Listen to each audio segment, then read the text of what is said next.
जून का महीना काफी क्रेजी रहने वाला है क्योंकि जून के मंथ में 7 काफी क्रेजी स्मार्टफोन्स लॉन्च होने वाले हैं। वैसे तो ज्यादा लॉन्च होंगे लेकिन हम लोग टॉप 7 कवर करेंगे और इनमें से एक मेरा फेवरेट भी होने वाला है। तो स्टार्टिंग करते हैं सबसे पहले स्मार्टफोन से। सबसे पहला स्मार्टफोन है उन लोगों के लिए जिनको एक परफॉर्मेंस सेंट्रिक स्मार्टफोन चाहिए, बट इस बार ये जो ब्रांड है ना, ये सिर्फ परफॉर्मेंस पर फोकस नहीं कर रहा है बल्कि इस बार जो कैमराज है वो भी काफी कैपेबल देखने को मिलेंगे। मैं बात कर रहा हूँ Vivo T4 Ultra की। लास्ट ईयर जो T3 Ultra था ना, वो लिटरली काफी तगड़ी वैल्यू प्रोवाइड कर रहा था, लेकिन इस साल जो T4 Ultra होने वाला है ना, ये 30 से 35 हजार रुपए वाली जो कैटेगरी है ना, उसमें काफी तगड़ा कंपटीशन देने वाला है। हालांकि इस स्मार्टफोन में डिस्प्ले पैनल वगैरह तो काफी अच्छा देखने को मिलेगा ही, लेकिन इसकी सबसे ज्यादा हाईलाइटेड चीज रहने वाली है इसका कैमरा और इसकी परफॉर्मेंस। लेकिन पहले इसके कैमरा के बारे में बात करते हैं, फिर परफॉर्मेंस पर भी आएंगे। तो इस बार हमें 50+50 मेगापिक्सल का कैमरा सेटअप देखने को मिल सकता है, लेकिन जो सेकंड कैमरा है ना, इस बार ये हमें पेरिस्कोप जूम लेंस देखने को मिलेगा जो कि 3x या फिर 5x तक का जूम जो है सपोर्ट कर सकता है। बट ऑफ कोर्स ये अर्ली लीक्स है, तो हो सकता है कि बाद में हमें इनमें चेंजेस देखने को मिल जाए। लेकिन परफॉर्मेंस वाइज ये फोन काफी ज्यादा पावरफुल रहने वाला है क्योंकि इसमें हमें MediaTek Dimensity 9300 सीरीज का प्रोसेसर देखने को मिलेगा।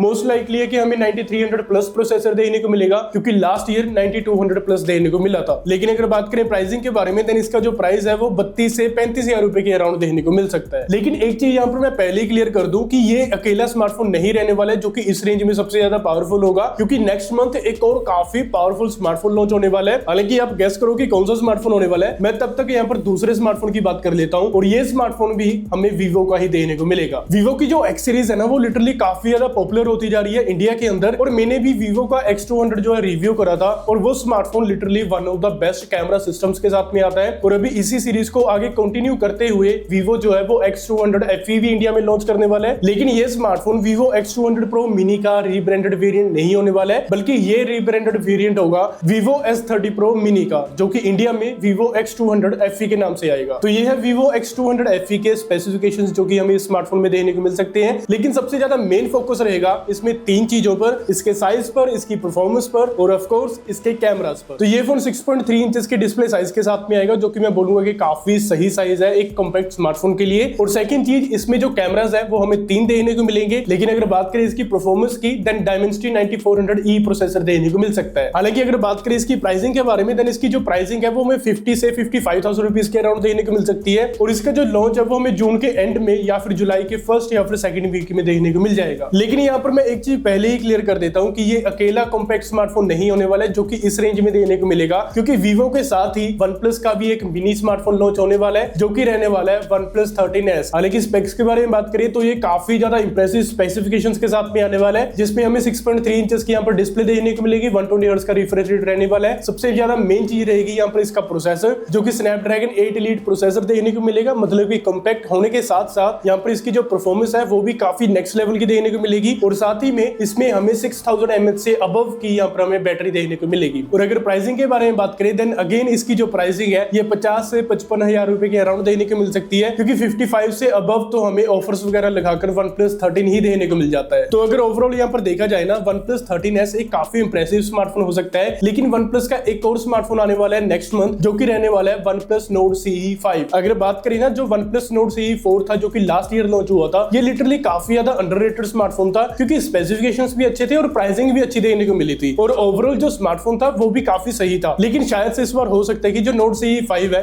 ये शायद से अंडररेटेड ना हो, बल्कि उससे बेटर सेल हो। तो अगर स्पेसिफिकेशंस देखे जाए, स्पेक्स जो है काफी ज्यादा इंप्रेसिव रहने वाले हैं। मेनली यहाँ पर जो फोकस है वो 2 चीजों पर रहेगा, एक तो इसकी परफॉर्मेंस और दूसरा इसका बैटरी बैकअप। तो परफॉर्मेंस वाइज इसमें हमें MediaTek का Dimensity 8350 प्रोसेसर देखने को मिलेगा, और इसी सेम प्रोसेसर का स्मार्टफोन मैं पिछले कुछ महीनों से यूज कर रहा हूं, और लिटरली इसमें जो परफॉर्मेंस है ना वो मुझे काफी ज्यादा सही देखने को मिली है। लेकिन इसके अलावा बात करी जाए दूसरी चीज के बारे में, देन जो दूसरा फोकस है वो इसकी बैटरी पर रहेगा, जो कि रहने वाली है 7100 mAh की। और अगर देखा जाए ये काफी ज्यादा मैसिव बैटरी रहने वाली है, बट इसमें एक प्रॉब्लम भी देखने को मिल सकती है। लीक्स के अकॉर्डिंग इस स्मार्टफोन में हमें सिंगल स्पीकर्स देखने को मिलेंगे, ना कि डुअल स्टीरियो स्पीकर्स। और अगर ऐसा होता है तो ये मेरे लिए काफी ज्यादा डिसअपॉइंटिंग चीज रहेगी। हालांकि अगर बात करें इसकी प्राइसिंग के बारे में, देन इसका जो प्राइस है वो 25 से 27 हजार रुपए के अराउंड रह सकता है, और इसका जो लॉन्च है वो जून के एंड में या फिर जुलाई के स्टार्टिंग में देखने को मिल सकता है। अभी तक आपने एक चीज नोटिस करी होगी कि ऑलमोस्ट सभी स्मार्टफोन ब्रांड्स का यहाँ पर हमें कोई ना कोई स्मार्टफोन देखने को मिलेगा नेक्स्ट मंथ में, लेकिन एक ब्रांड का अभी तक कोई जिक्र नहीं हुआ है, जो कि है Xiaomi। लेकिन अगर बाकी के ब्रांड्स का कोई स्मार्टफोन लॉन्च हो रहा है तो ऐसे में Xiaomi कैसे पीछे रह सकती है? Xiaomi के 2 स्मार्टफोन्स आने वाले हैं, जिसमें से सबसे पहला स्मार्टफोन होने वाला है Xiaomi 15CV। तो बेसिकली ये जो स्मार्टफोन है ना, ये उन लोगों के लिए रहने वाला है जिनको अच्छी परफॉर्मेंस भी चाहिए और साथ ही में अच्छे और कैपेबल कैमरास भी चाहिए। हालांकि अगर देखा जाए जो लास्ट ईयर Xiaomi 14CV आया था उसमें इनिशियली कुछ इश्यूज भी देखने को मिले थे और अभी रिसेंट सेल के अंदर Xiaomi 14CV जो था ना वो हमें 30,000 रुपए के अराउंड देखने को मिला था और इस प्राइस पॉइंट पर ये अच्छे कैमरास वाला और अच्छी परफॉर्मेंस वाला स्मार्टफोन भी था। हालांकि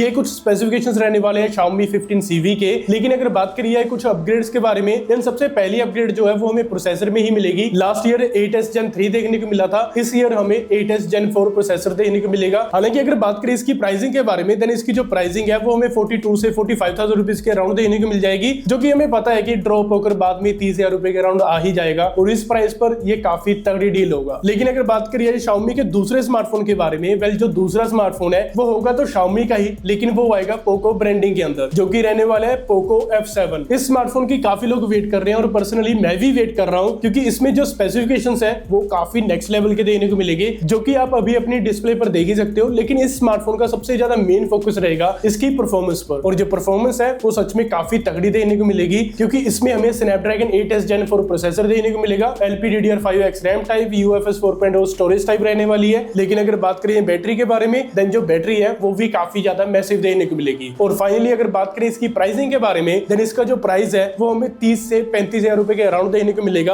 और जो लॉन्च है ना वो प्रोबेबली सेकंड वीक में देखने को मिल जाएगा। लेकिन अगर आप एक गेमर हो और अगर आपका बजट 30,000 रुपए तक का नहीं है, देन 25,000 रुपए के अराउंड भी एक ट्रू गेमिंग स्मार्टफोन लॉन्च होने वाला है, जो कि रहने वाला है Infinix की तरफ से, और ये स्मार्टफोन है Infinix GT 30 Pro। और अगर लास्ट ईयर देखा जाए ना, जो Infinix GT 20 Pro था वो काफी ज्यादा हाइप के साथ में आया था, और वही सेम हाइप हमें GT 30 Pro के लिए भी देखने को मिल रही है, क्योंकि इस बार ये प्रॉपर्ली गेमिंग स्मार्टफोन होने वाला है। लेकिन मेन फोकस अगेन इसकी परफॉर्मेंस पर रहने वाला है, क्योंकि इसमें हमें Dimensity 8350 प्रोसेसर देखने को मिलेगा, LPDDR5X RAM type, UFS 4.0 storage type, और इसमें इनबिल्ट ट्रिगर्स भी देखने को मिलने वाले हैं। और साथ ही में ये जो स्मार्टफोन है ये BGMI के अंदर 120 FPS की सपोर्ट के साथ आएगा। तो इस स्मार्टफोन का जो प्राइस है वो 25,000 रुपए के अराउंड रह सकता है, और ऑफर्स वगैरह लगाकर थोड़ा सा कम देखने को मिल जाएगा। लेकिन एक चीज आपको याद होगी कि टेक बर्ड ने अपनी स्मार्ट वॉच लॉन्च करी थी लेयर सनार, और इसका मैंने 5 महीने बाद दोबारा से रिव्यू करा है, और इस बार जो स्टोरी है ना वो टोटली डिफरेंट हो चुकी है, और वो रिव्यू आप यहाँ पे क्लिक करके देख सकते हैं।